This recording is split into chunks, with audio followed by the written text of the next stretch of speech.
Jesus. Oh, I'm glad it didn't lock on me. You're here early. Wow. Well, today we are shooting in D-Log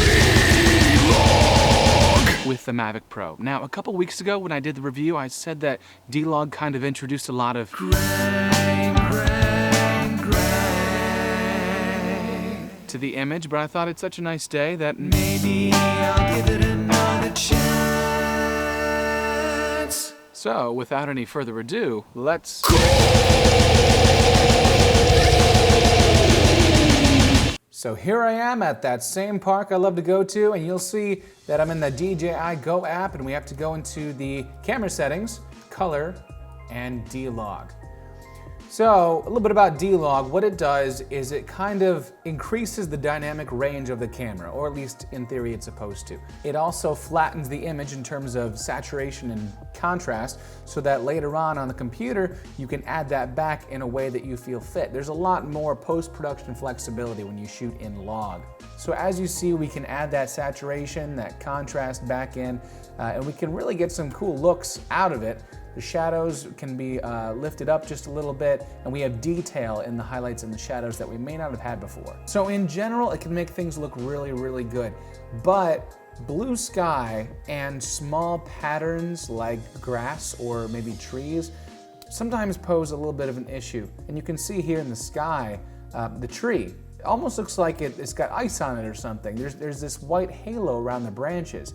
And that wasn't like that, obviously, when we were first shooting it. Plus, you can see the sky has this banding issue where the colors between the dark part of the sky and the bright part of the sky do not have a smooth gradient. You can actually see where the individual colors stop and start. Now, I am using a polarizer on the lens, so it could be enhancing that issue, but the fact that it's there at all seems to be an issue that's unique to shooting in D-Log with the Mavic.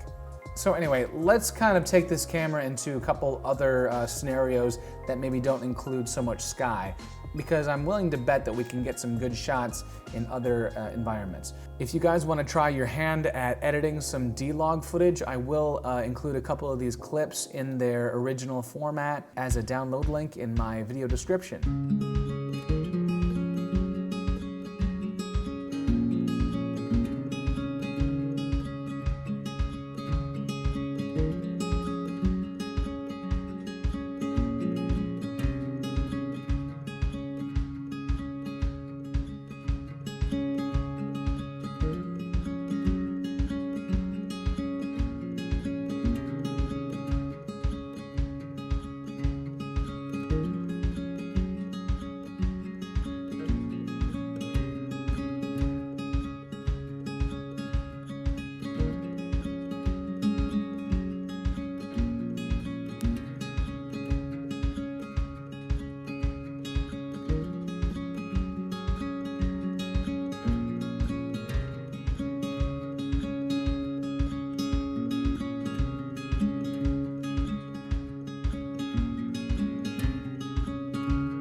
So I guess my final thoughts about D-Log, it's good in certain situations. You just kind of have to know what those situations are, because not every shot, not every scenario is going to look great with D-Log.